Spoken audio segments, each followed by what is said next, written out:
Happy Friday, Wiley here for the Wiley Report. I hope this day finds you doing amazing. I'm out here in these work streets at the job, getting ready to go home shortly. And I figured I'd give the wrap up as it relates to doctoral student journeys and life in general. This week for me has been a mix of good things, of getting, making progress, and then holding patterns and rewriting, writing, revising, rewriting. And every day, I swear it's a shock to me that that's the process for being a doctoral student. It shocks me because I just want to be done with my narrative, but that's not how it works. And I'm not done yet, shall I say. And I think for me, what I realized, I got my phone because it was a text message that I had sent my advisor asking, because I've been working on it and I had worked on it and sent it this weekend, and then she wrote me back Tuesday, and I had lots of revisions to do, and it just seemed like I went from minor, it's a couple of things to do, to it seemed like all the questions just continued, and it really threw me for a loop. I was in my feelings about it. I also felt a bit emotional. So yes, I did go to the lower level and scream in the bathroom and have a mini meltdown all in the same day. It's allowed. Feel your emotions, people. It's okay. And then I met with her later. And I worked on it and turned it in yesterday. And she sent it back today. And it seems like we're back to minor, because I totally reorganized it and restructured it.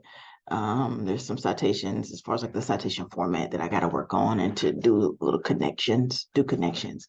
And it's really different for me because I realized today, and I was sharing with her in a text message, that I realized this is not like writing an article or an article revision.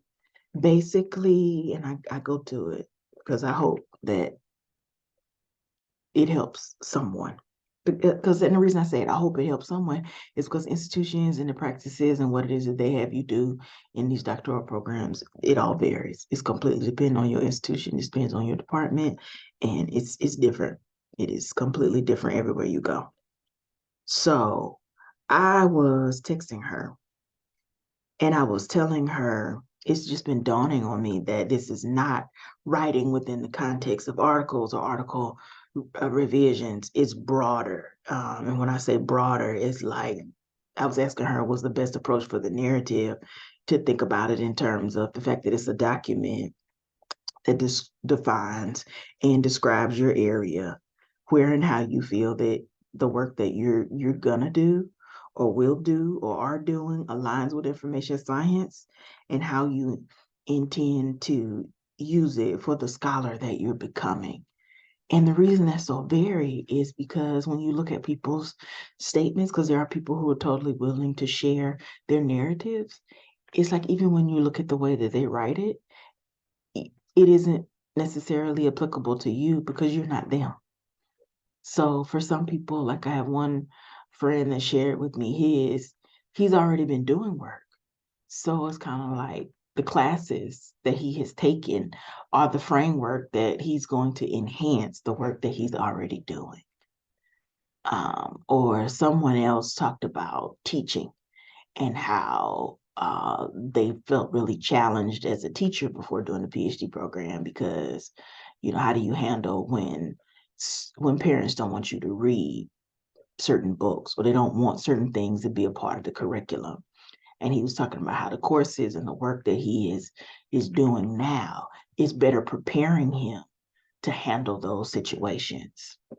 My experience is different because I'm writing about race, intersectionality, in digital studies.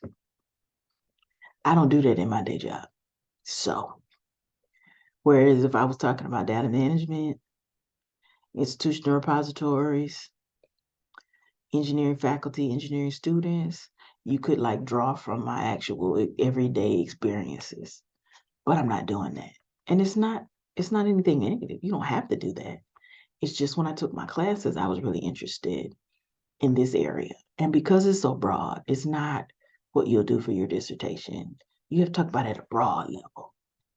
And I'm a person that's past specific level thinking. I'm gonna do this, I'm gonna do this, I'm gonna do this, I'm gonna do this. Not how you give a person a broad picture of what it is that you do. Because even when I think about what I did for my tenure application, it was broad, but it was work that I already did. I haven't done this work yet. I have a couple of projects, but they haven't been published yet. So it feels like writing for somebody that you're becoming, not somebody that you are right now, or not even becoming. It's writing from a space that you've not yet arrived to. Futuristic Chris, Dr. Wiley Chris. I mean, I'm that now in spirit and in essence and becoming, but it's writing to that. And that's definitely none of the experiences that I've had in the past work in that frame. So it's like thinking in a different way. And writing, the writing process is rewriting because that's what you do a lot of. And it's more than I thought that it would be. So you're dealing with that. There's also the fact that the lawyer called me today, and it was about my dad's estate. So that brings you right back to grief. And it's not like that I forget that my father is gone. It's just you realize the business of life. The fact that my dad didn't have a will. So if you don't have a will and if you don't have paid upon death, plans for things, then you have to do probate and you have to go see lawyers and sign paperwork. And I think it's challenging for me because my day job is to help people identify, back up, store, keep a record, document information needs, be that for your research, be that for personal needs. And in my real life, that didn't really happen. I can remember saying to my dad, "Hey, Dad, you got a legacy drawer, a drawer where it talks about your wishes, where things are, any bills that you're still paying, just the name of any contact information as that relates to that. What's your plans for my younger brother who has special needs? What's your plan for your long-term care? My mom, what's your plan for your care?" And this isn't fault blaming. This is just conversations. And I think me, you, us, we always think we have more time. And sometimes people do have more time and they take time and they plan. And then there's that information in place. And then in other cases, there's not. And either way, you still got to keep going. You still got to keep moving forward with your plan over where you are right now. So now there's different paperwork that I'm waiting on receiving to sign. Doesn't change the fact that I miss my father, that I wish things were different, but things are exactly the way they are and exactly the way they should be.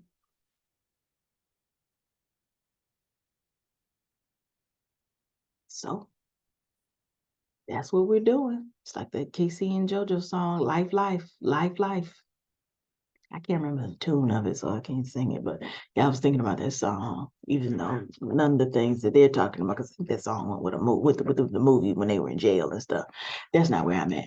But I'm just saying how lives doesn't really matter in the sense that, or not that it doesn't really matter, but I mean, with life in itself, people can go through so many varied experiences: grief, loss, change, transition. The seasons are changing. It's getting dark now 5:57. It's getting ready to be fall, or it is fall. It's pretty much getting ready to go to winter. And there's change happening all around us each and every day.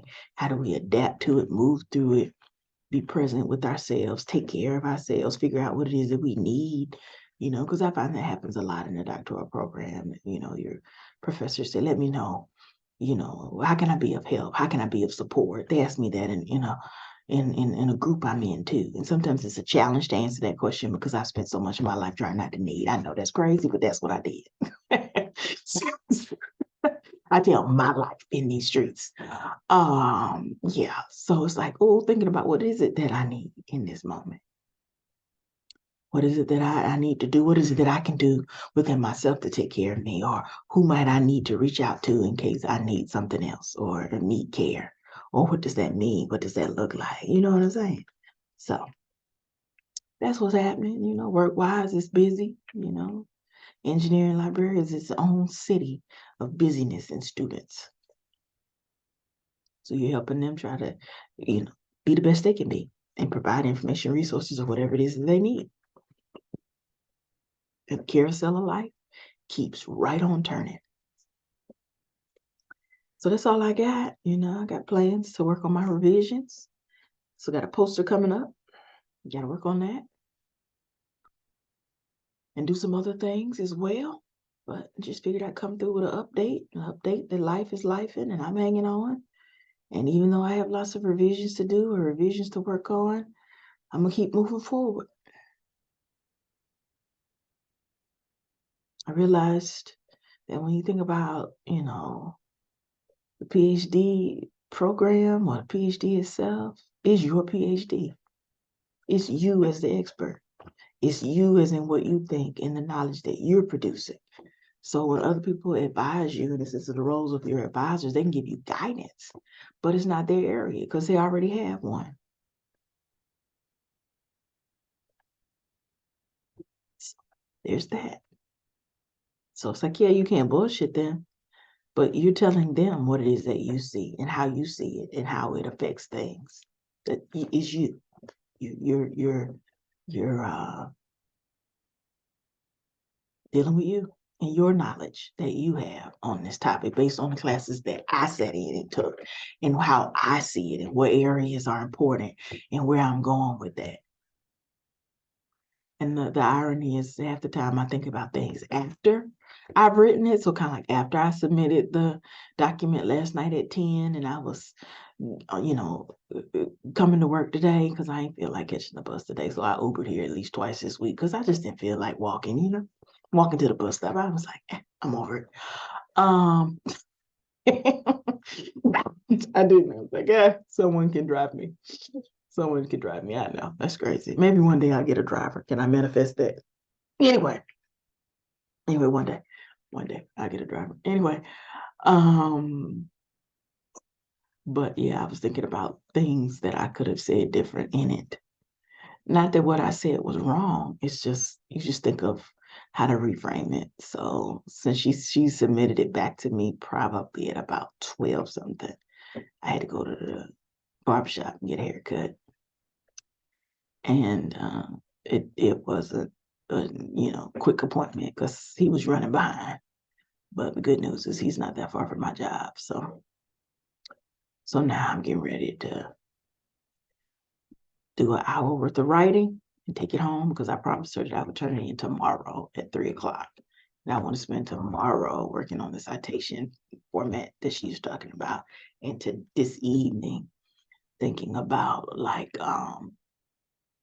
the comments that she got and how to say how I envision using race, digital studies, and intersectionality. That's all I got. Thanks for taking time to listen to me talk to you today about life in these academic streets. I hope that you are doing well and taking care of yourself. Be good to you. And if nobody has told you I love you today, know that I do. Peace. Take care.